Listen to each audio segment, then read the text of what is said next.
Okay, it is 7:01 p.m. Today is Wednesday, September 17th. This is the Riverside School District 96 regular board meeting. Kathy, would you call the roll? Okay, Mr. Versace? Present. Ms. Gunn? Here. Mr. Olick? Here. Mr. Hunt? Here. Ms. Claps? Here. And Mr. Muirhead? Here. All right, quorum is present. All right, thank you. Is there any public comment tonight? Yeah, it doesn't look like it. Okay. Are there any board member who wish to make any suggested changes to the agenda before we get moving? Nope. Okay. With that, I will kick it over to Dr. Ryan Toy for her superintendent's report. Great. And I am excited tonight to have an opportunity to introduce all of our new District 96 teachers. So we had an opportunity to have an informal dinner with them before the board meeting tonight, which was our first annual. You'll have to give us feedback on how that was. The food was good. The company was great, of course. And Angela, I think, are you going to get us started? Okay, great. Good evening, everybody. So very excited to introduce new staff members to you. We are very lucky to have, I think I counted 6, 7, oh, I did not do that on purpose, 6 or 7 new staff members here. So as you've seen in the past, we have the new staff members do trading cards about themselves. So I'm going to share them and you'll get to see the staff members who weren't able to join us tonight as well. So at the Administration Center, you know that Molly Castor has joined our staff. Is Molly still in here? Or is she? Oh, she left. Molly Castor has joined our administration staff for communications, and you can see, I will spare you reading a slide to you, but here you go, a few seconds to see some of Molly's facts.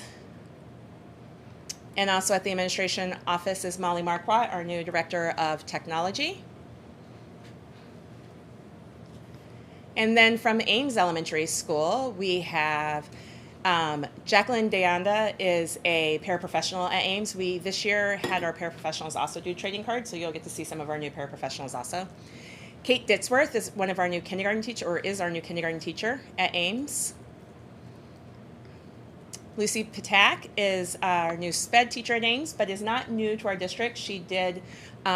She was a TA before, or paraprofessional before, and she also did a long-term subbing position too. Liz Schaefer is a new paraprofessional.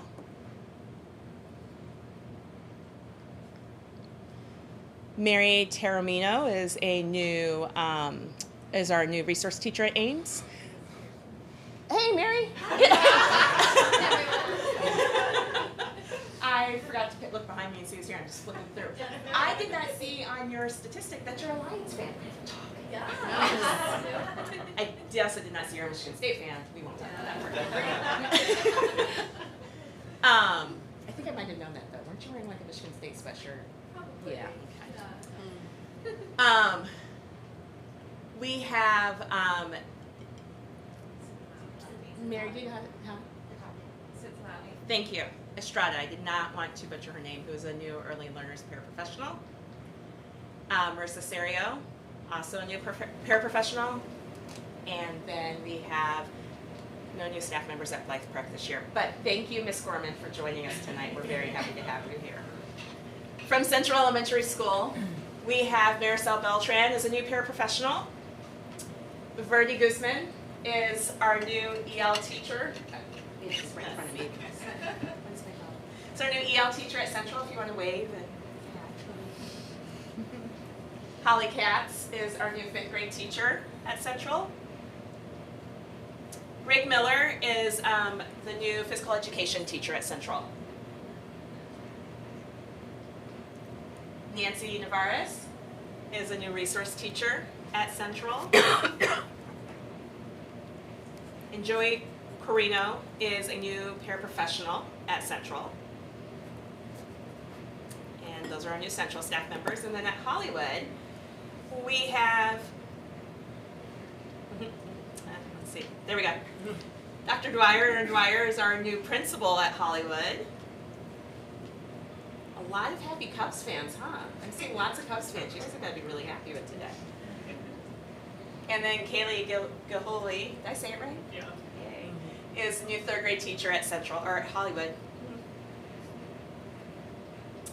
And then at Hauser, I think we're just going to roll through because I don't see any new Hauser staff members sitting in the audience.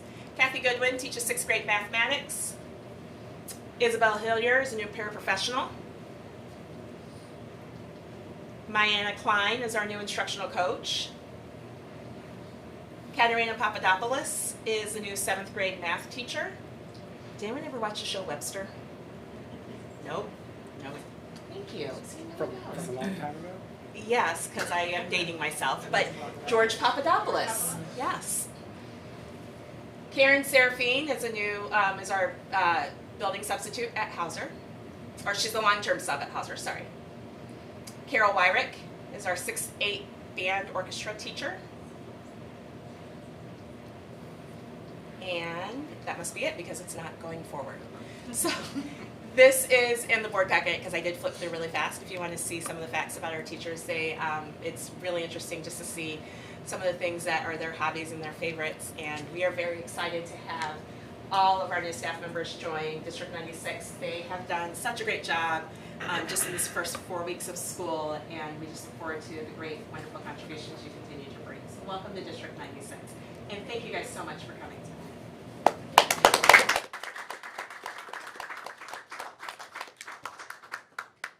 Welcome to everybody, but also just thanks for those of you that came out tonight. It was nice just to be able to sit down and chat for a little bit. There's not a lot of interaction that we have just naturally or otherwise, so it's good to take advantage of these moments. So appreciate you taking your time and coming out to spend it with us for a little bit before this meeting.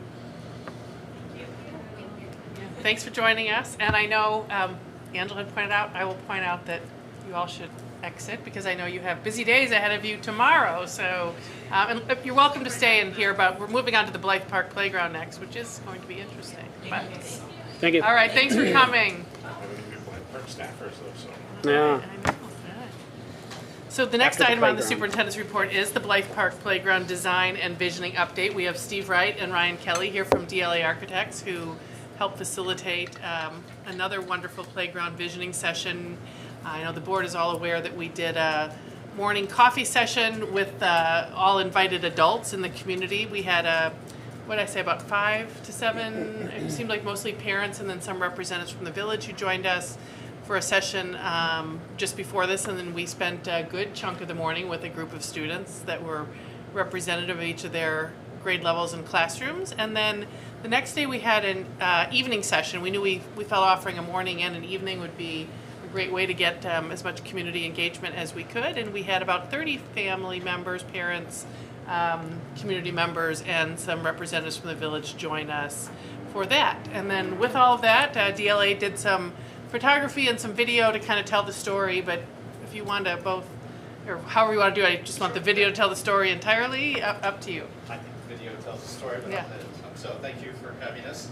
If you'll look around the room, you'll see some of the great ideas and artwork that the students of District 96 did.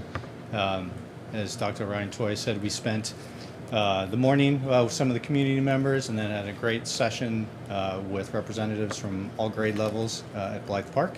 And then when we had an evening session the next day with some community members again and board members as well. So a lot of great feedback was heard. So I'll play the video, and I think that really tells the story, and then happy to answer any questions, talk a little more.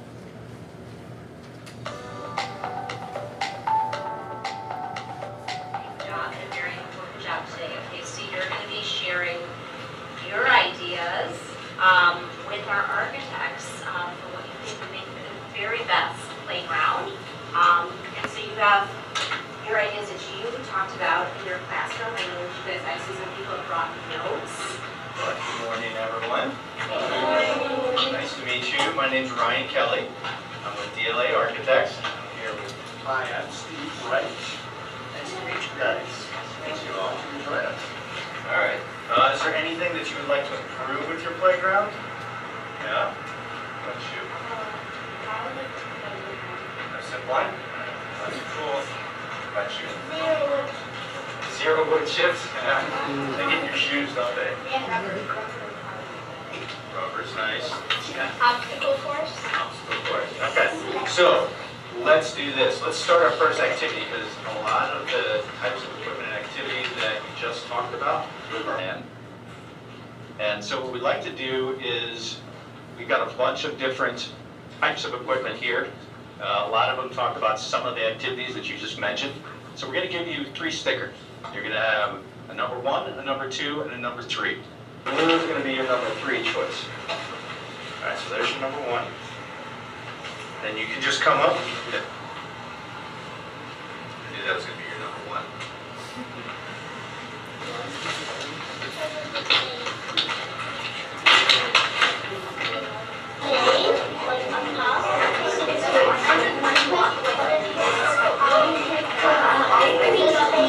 Sports. Got it? I think a lot of kids would like that one, and they would have long cars. My second one was the Blue Park. Okay. It looks a lot like more names, and I really do like the perfect names. Okay. And then my third name, This one here? pink. Oh, that's cool. I like that. My fourth one, I picked that one. The span? Okay. Is this,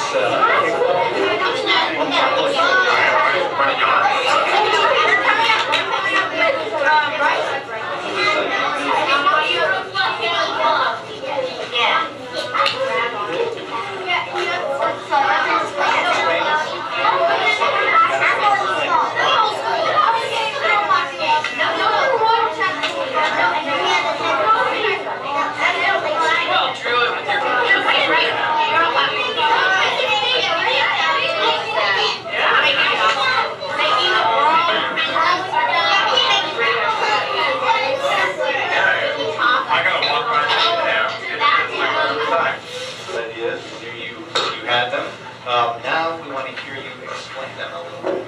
So we can do this a couple of different ways. We can gather around Kashmir if you think it's okay. Explaining your design. So we're going to start with you, sir, if you're ready. You want to go first? Yeah, I'll go first. Okay, all right. The very first one I probably made a ship, and then I made a castle, then a baseball field, and a triple slide, a basketball tennis court, monkey bars and dust bars, a trampoline rock climb for if you fall down you just be safe, a bridge, a soccer field, and a spider web, and a zip line. Wow, that's a lot. Us two did a big collaboration on Super Park. Yeah. All right, so you guys can present together? Yeah. Perfect. For here, we have like the toddler area with a sandbox and a little slide. We have basketball courts, tennis courts, a slide area, and then a bunch of swings, a soccer field, and then we have this big obstacle course that goes from start, and you follow these arrows all the way. I did like a spinny thing kind of, and I did like a zip line, and then like a top slide, but like not like a water slide. It's a tube slide, looks like a water slide, and starts at the top with like a big curve, and Okay. so I have like the cheese down for you, like You write cheese dome on there for me? Tell us about it. first here was tennis court with a spot for Mr. Non-freeze to sit to watch the cricket.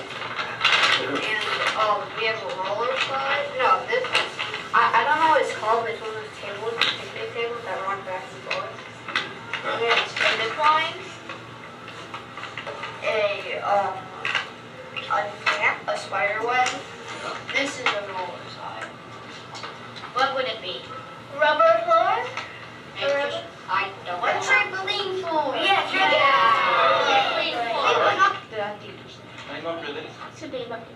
I really appreciate all the work that you put into it this morning. Also before, I love some of the notes and pictures that you brought. If you're comfortable leaving those with us, we'd like to share those with your parents and the school board. So thank you very much. This has been great. It's going to help us design a good playground for you. And really looking forward to you showing you our final design. Thanks. Go.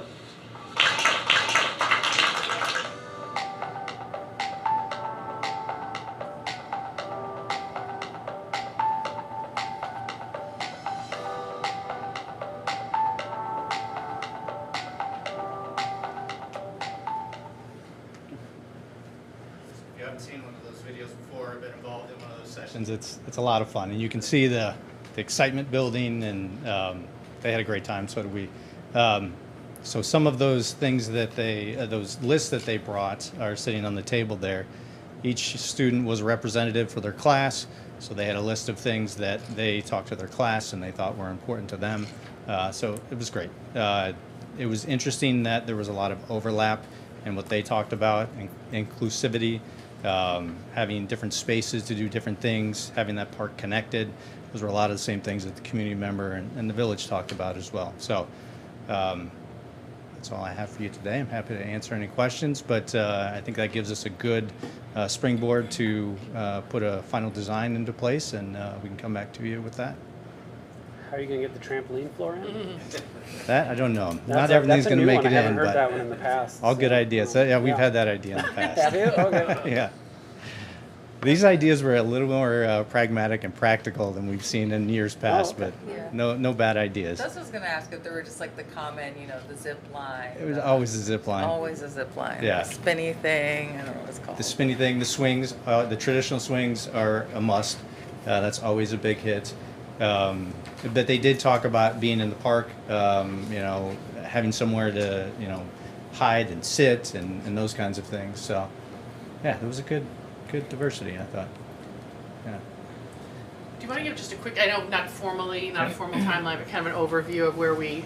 Yeah, so we wanted to obviously get through this step. We have, as we've talked about at board meeting about a month or two ago, we've done a test fit to see if capacity, we could increase that, and we can. The village did have some input of our ability to increase the footprint of the playground itself. That's something that we don't need to do, but we can investigate. And then as far as the schedule timeline, we'd be looking to come back with final designs toward the end of this year, bid this project out in December, hopefully have contracts in place in January for your approval, and then potentially build this in the summer of 2026. So I know I won't speak for the village, but I think they have a similar timeline for the renovation of the tennis courts. I'm not privy to obviously all that information, but they did say that they were planning on a summer construction in 26. These aren't commingled projects. We're They just are trying not. to time them up. No, they're not. I'm just curious, is there going to be any issues with the contractors on site being, I don't know, like doing two jobs at the same time? Are there any challenges with that we should be aware of? I don't think so. No. Okay. I mean, we would have, and I mean, at this point, we will have a fenced-in construction site that will be the footprint of the playground. Okay. Everything outside of that is not part of the construction site. Okay. So anything that the village is doing would be their construction site. There should be no blurring of those. And Ryan, I'm just going to clarify, because you talked about this increased footprint, this possibility of Yep. an increased footprint, and really where the conversation came up, if you go and walk around the current playground, there are just areas where kids play, I would say just on the very edges of what's the defined Yeah. playground space. And so one thought was where sort of the grass is already dead or things are already kind of trampled down, there's sort of almost a natural line where the kids do play, but I would say it's not significantly bigger. No, not significantly bigger. Because there were Thank some you for questions about making- that too. There at were some commissioning, yeah. questions, like should we increase the footprint because the area around it is muddy anyway and kids play there. One thing that we do plan on doing is raising the entire elevation of that playground 3 inches to stabilize the area around it because it does run off. But we wouldn't need to do that in order to stabilize it. So it would be purely for to create different zones or for some increased capacity.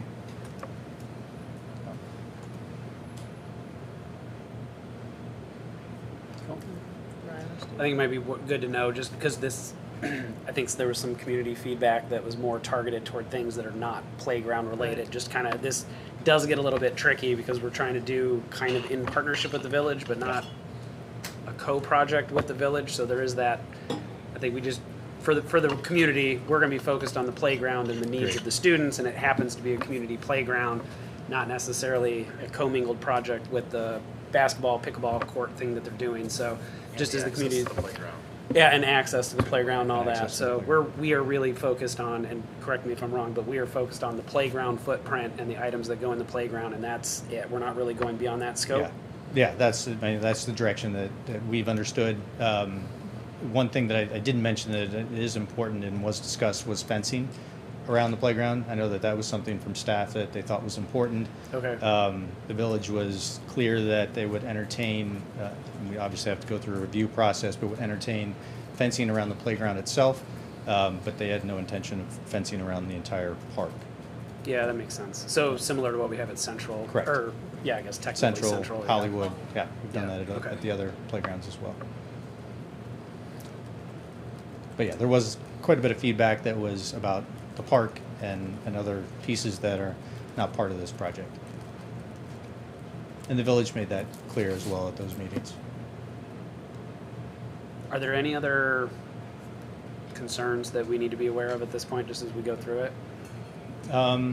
No, the only concern, I mean, it's not a concern, is schedule. I mean, we need to go through several village review processes. They're aware of this project, obviously. MWRD is a process that we have to go through, as well as village engineering.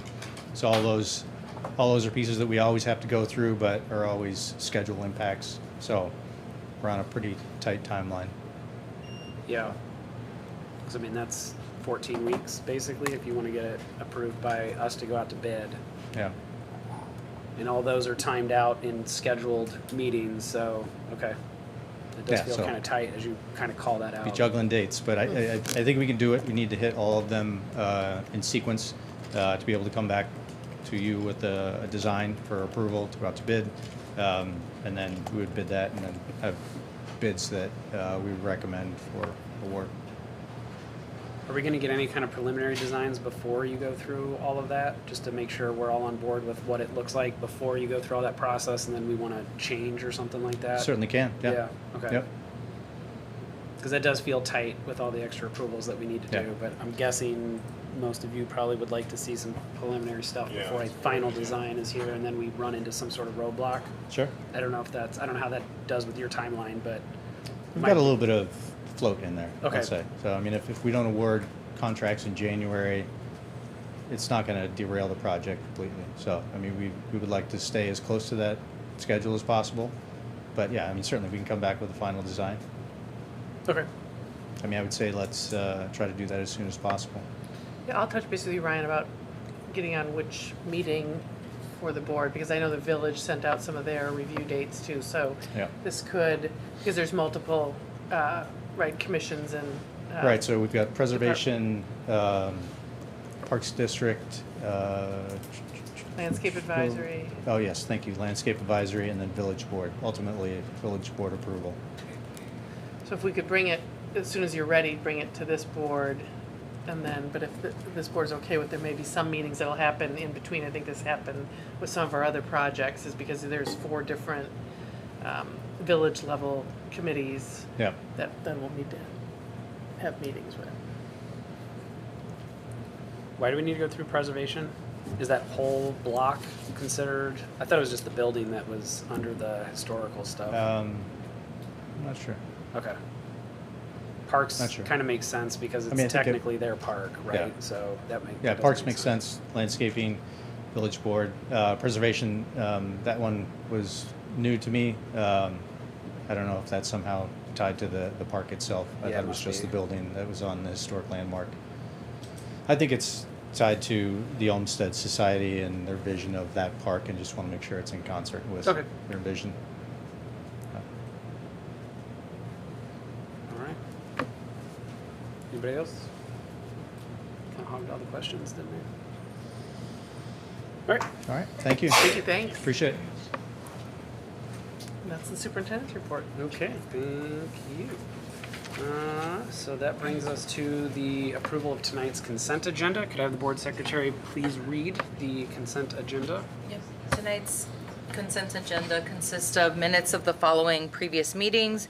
August 6th, Committee of the Whole meeting. August 20th, regular business meeting, public hearing. August 20th, closed session meeting, closed session number 1, and then August 20th, closed session meeting, closed session number 2. The personnel report is presented.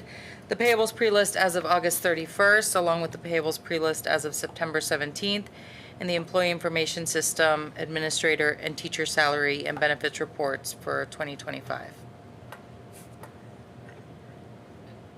Educator information system.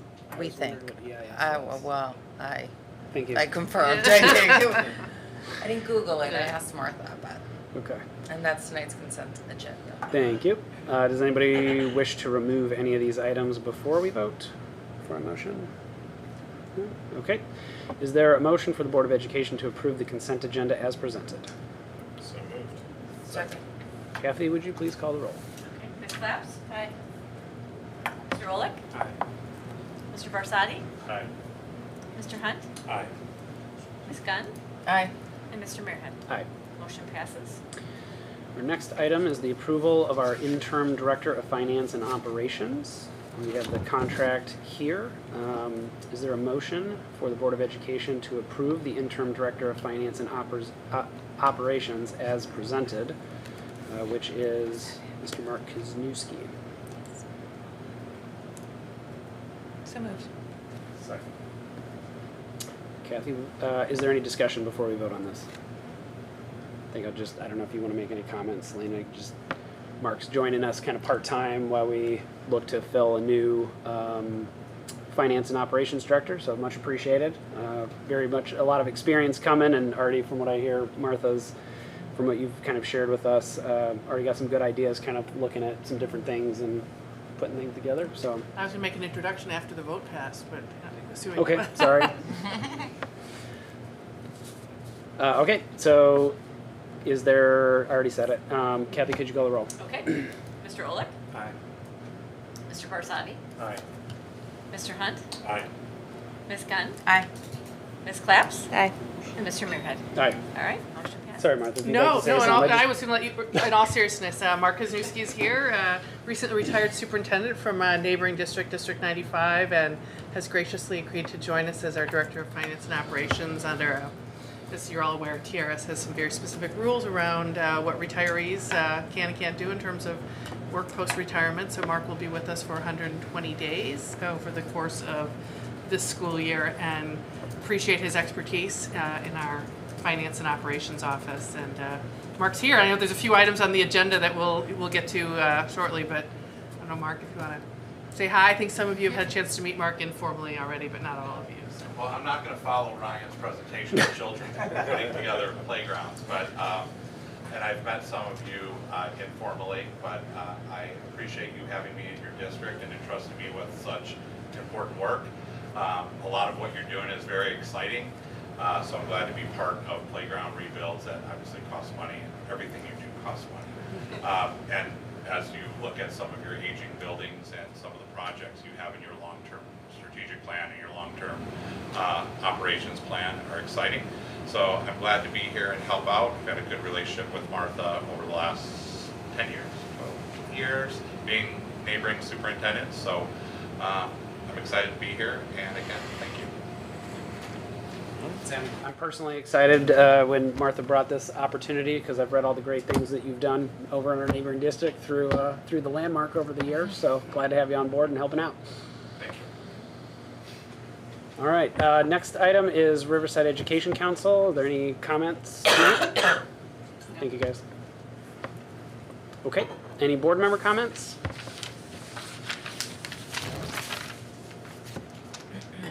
Pretty early into the school year. Any musicals yet? No, but I have seen kids in PE playing out on the grass. Is that working out Okay. well so far? Yeah, yeah. It's good. It's good to see them out there.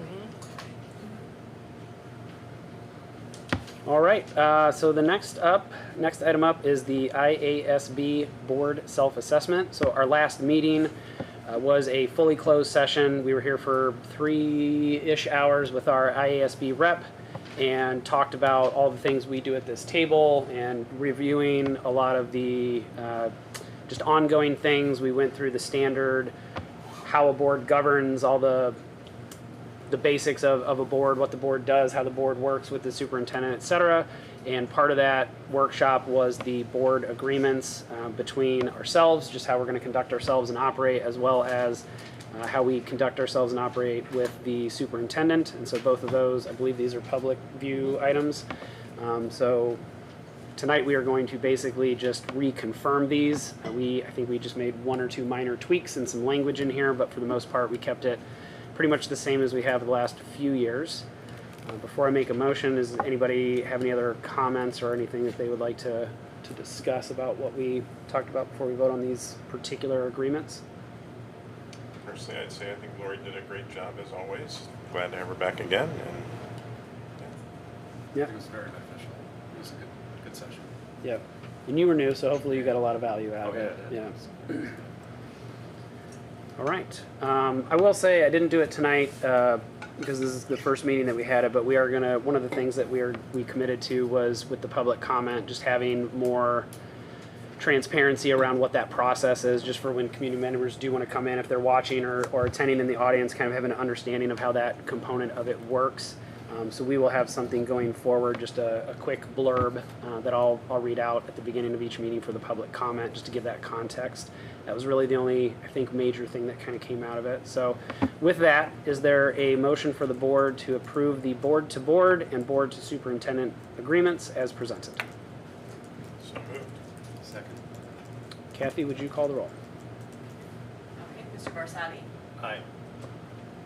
Ms. Gunn? Aye. Ms. Claps? Aye. Mr. Hunt? Aye. Mr. Olick? Aye. Mr. Muirhead? Aye. Motion passes. Thank you. All right, the next item is the Proviso School Township Treasurer Appointment of Trustee. And here, Jim Fitton, our prior Director of Finance, was our representative here, and so we are nominating Mr. Mark Kuzniewski for his interim position here. So is there a motion that the Board of Education appoint its interim Director of Finance and Operations, Mark Kuzniewski, to serve for a one-year term, which may be renewed as the district's trustees of schools for Riverside Township? So moved. Second. Kathy, would you call the roll? Mr. Hunt? Aye. Ms. Gunn? Aye. Mr. Barsadi? Aye. Mr. Olick? Aye. Ms. Claps? Aye. And Mr. Muirhead? Aye. Motion passes. Next up are two different IGAs, and these are not, I'm not seeing motions in here, so these are not formal motions, we're just discussing these, These are correct? just updates. Yeah. You want some information about the costs that we've been spending on crossing guards, and then the one about the Blythe Park tennis court. Yep. Okay. Yeah, so we've got a 10-year table that was in this one, just showing the costs and the CPI increases and the details of the costs that we have with the agreement of Riverside. And then the other one is the actual agreement, the contract between the village, because the crossing guards are technically employees of the police department, if I remember correctly. And we partner with them to provide those services for the district. So yeah, that was mostly the cost thing. I think I might take the opportunity here, just every year we always have a couple incidents that bring up the topic of crossing guards. And I think from the conversation you've had with Chief Buckley, we feel good about where they're placed and crossing paths and all that kind of stuff for kids to safely get to and from schools, and just continuing to remind parents to talk to your kids about that and make sure they use crosswalks and ride your bike with helmets and train safety and all that kind of stuff. So that is always an ongoing conversation I know you have with the village and the safety aspect of it, so appreciate that. Yeah, but if I can just also point out the intergovernmental agreement, there was a cap on it, which we realized was not, didn't it? It was just a discrepancy, so we, I know Dan, you pointed that out. Yeah, it was, So well, it's it been was spelled out numerically different from the written. Right. Yeah. So that has been corrected. Yes. And the village did confirm for us it was the 30,000, not 35,000 that have been in that IGA. Right, one was written, one was a number. So that clarifies that. Okay. And the First Avenue crossing guards, those are the high school over? Those are shared. Those are the third, a third, a third. That's right, okay. Yeah, That's yeah. Any other questions, comments on this before I move on? No? Okay. So the next one is intergovernmental agreement between the Village of Riverside and Riverside School District 96 regarding improvements to the Blythe Park tennis courts, and this one is just being discontinued. Did we actually do the terminate? Have we triggered the termination what we have clause? here is a letter signed by Jessica Francis and myself, just saying, like, as we've reviewed this, this is no longer needed because just plans and direction changed. Yeah, okay. And the plans and direction changed because we were going to restripe the tennis court, and now they are completely rebuilding a different thing there, so this is just no longer needed with the update with the playground and the park. All right. And then that moves us into new business. We have an upcoming request for a transfer of $1,276,000 from the Education Fund to the Capital Projects Fund. And this is related to our security project that we have going on, assessing and upgrading our security features in our buildings. Anything else that you would like to add on that? We've talked about this a couple different times, so I assume this will probably come to what, next meeting, Right. next regular meeting? Any questions or comments from anyone at the table on this one? If anybody has any questions, Mark's here also, so, but. Okay. We had a pretty light agenda today, as I don't know if it's always this light at the beginning of school, but I'm sure it won't be this way for the rest of the school year. That's it for our business topics tonight. I'm not seeing anyone else in the audience, so I'm guessing there's no more public comment. So our future meeting dates will be actually October 8th. We'll confirm that, yes? Yes. Okay. Yeah, we both listed them both, but I think literally we've been getting some confirmation today that we would have a quorum for October 8th. Okay, so October 8th, Yom Kippur is on October 1st, so we just moved that, and Riverside TV was able to join us, so that will be recorded by them, so thank you. October 15th is that's a committee of the whole meeting. That will be at 7 p.m. in the multipurpose room at Hollywood, followed by October 15th, regular business meeting, 7 p.m. here in the Hauser Learning Resource Center. November 5th, committee of the whole, 7 p.m. multipurpose room over at Ames School. November 19th, regular business meeting here in the Hauser Learning Resource Center. Looks like we have our fall play that night as a reminder to all of us. And I'll make a note there. Hauser is by design wanting to do an extra evening presentation and to have one less presentation during the day, really in an effort to sort of preserve as much instructional time for the students as possible. And the only night they could find is the same night as the board meeting. And so if you're all comfortable with it, we would just meet at that, what do we say there, at 6, what is it, Kathy, here? Yeah, right. 7, but if we need a closed session at 6:15. So it didn't change our timing, and we're going to be in here. Right, the play moved to earlier. The play moved to 5:30. Okay. So they'll do 2 at a more traditional, I think 7 o'clock time, and then they'll do 1 at 5:30. So that, they're doing a get to double go. show that night. Okay. Okay. And then December 3rd, committee of the whole, 7 p.m. library at Blythe Park School, and then December 17th, regular business meeting, 7 p.m. here in the Hauser Learning Resource Center. That brings us to the end of the year, I think, doesn't it? Boy, it makes the calendar fly by really quick when I read it like that. Nothing else for tonight, and this meeting is adjourned.